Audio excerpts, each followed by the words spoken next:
The betting, the not so much anymore, is more down to my own fault. I need to get studying again to get the edge back. But yeah, it's a great product.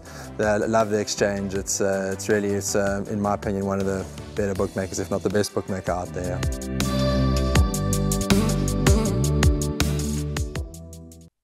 Well, the exotics will begin in race number 2. Get your bets on by 12:10. It's a SABC Sport. It's a maiden plate over 1,200 meters. And we got some interviews here for you. We got Callum Dixon representing Andre Nel and Platina Racing, Peter Muscat, Nicolette Roscoe for Dean Kannemeyer, and of course Craig Udy representing the Mike Miller stable. Yeah, well, you know, Buster Keating, it's his first run back after a long layoff. I think it's about 230 days.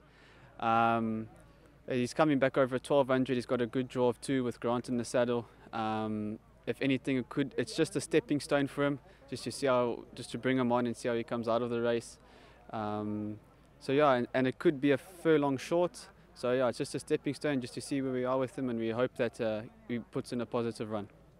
Former Gears also a high quality horse in the making. Being a son of Korori, he has been a little bit quirky, so we've brought him along very slowly. He's well drawn, but he's a little bit wary of horses around him at this early stage of his career. So I think he will need the run from a fitness and a experience perspective. Yes, he's also a nice individual. He's a nice, big, strong, stocky horse. He's a horse that you got to make him work here at home, but he's also one of those that he'll come out the pens quite nicely. He is very quick out the pens, but he might be a bit lost and he'll be running on at the end. He'll be still a very green. He'll need a run or 2. PowerPoint also showed a lot of pace first time out. The jock came back at a new and said he didn't particularly like the poly, so he come back to the grass, and he's a definite horse that honours work back in the quartets. Well, not much confidence, unlike the first race where, you know, Craig Udy was expecting a nice run. Peter Muscat was very complimentary of his horse. In this race, we didn't get much confidence from those interviews for the Kannemeyer runner, USA's Hope, and Fomega, that's number 3 from the Peter Muscat yard.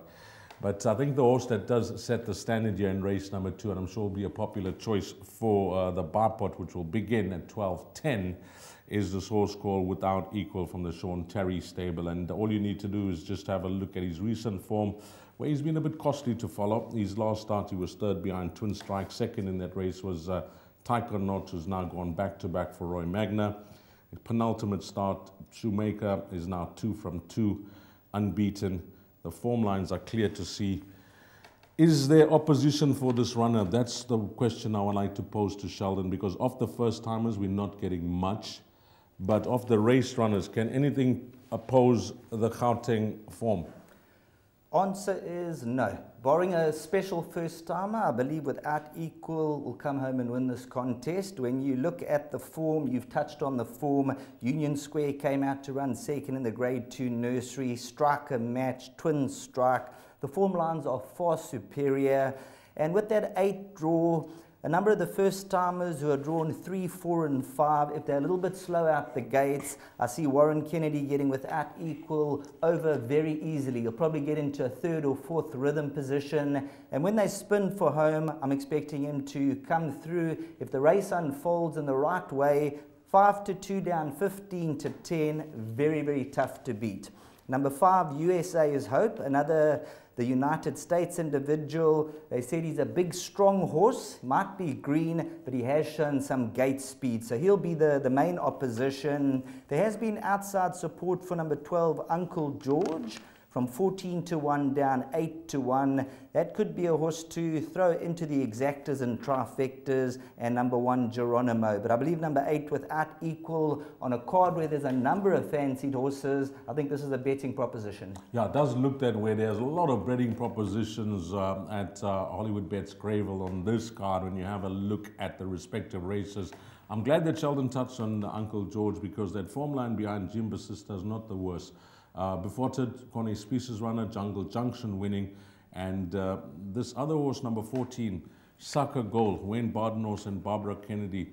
We know that Time to Roll is decent, 5-time winner. He's related to Time to Roll, and the outside betting support as well, from 20 to 1 into 14 to 1.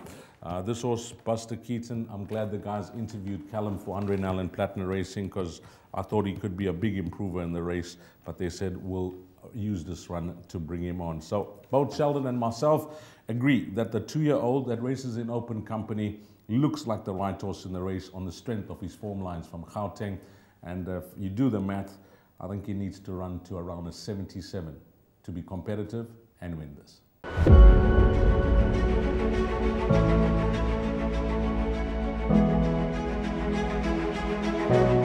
It's Donovan Everett from Cape Racing, and I'd just like to say it's an absolute pleasure to be involved with Intrabet and Cape Breeders in this golf day today here at Pearl Valley.